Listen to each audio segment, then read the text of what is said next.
So the next decade has been called the decade of action, and it's the decade of action because in the early 2030s is likely when we blast through 1.5 degrees of global warming. So the climate research that gets conducted within the WCRP is really essential to inform what happens when we go through, when we breach 1.5 degrees.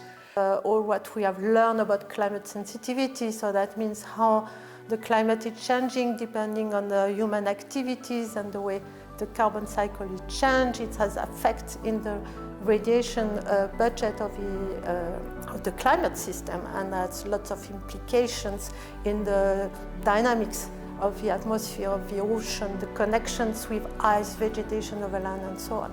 For a long time, there was this range of climate uncertainty from about 1.5 or 2 degrees Celsius up to 4 degrees or 4.5, something in that range. It never really changed much because people were approaching this from a very traditional way, and it was recognized that for policy purposes we had to get a much better estimate of that. Give the best information available for the people so that they can really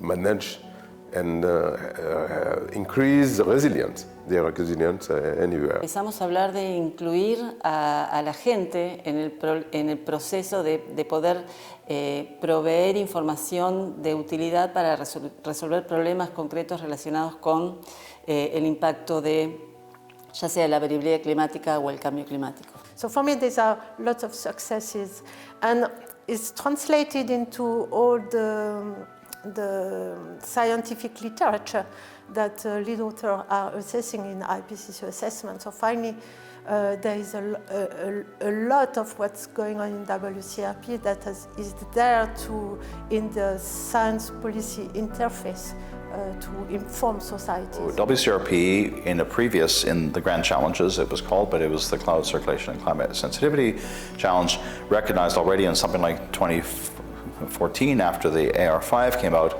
we have to do something better by the time of the AR6. And it doesn't just happen at the end, it requires community involvement. So there was this big activity that led to a peer-reviewed paper, involved probably 80 people. I think it must have taken 4 or 5 years. And it was then done in time for the AR6 and allowed AR6 to reduce the uncertainty range by almost a factor of 2. So a huge effort that took coordination. It's a perfect example of what only WCRP can do.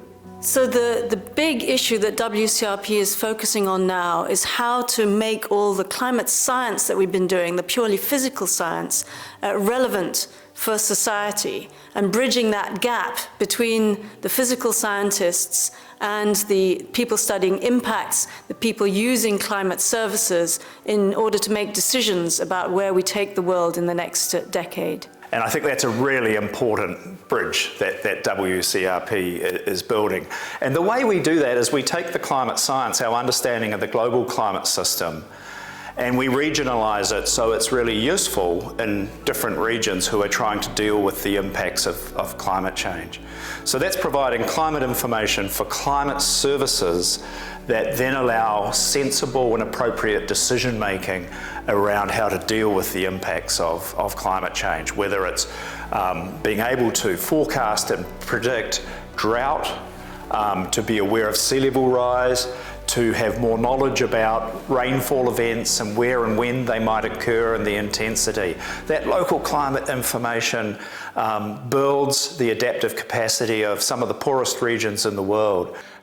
Through something that is called always co-design. It's actually easy to say, but it's not that easy to incorporate. But I think if we want to get closer and develop more relevant information, I think this is where we need to change and expand in the sense that we really need to bring the people into what we do and what we coordinate right from the beginning to, in fact, give the right answers that are required. And so that you could think about a couple of examples, but sea level always comes to mind, but also water resources and so forth. So where we, in fact, work with the people who need that information and listen to them right from the beginning and structure the research program accordingly.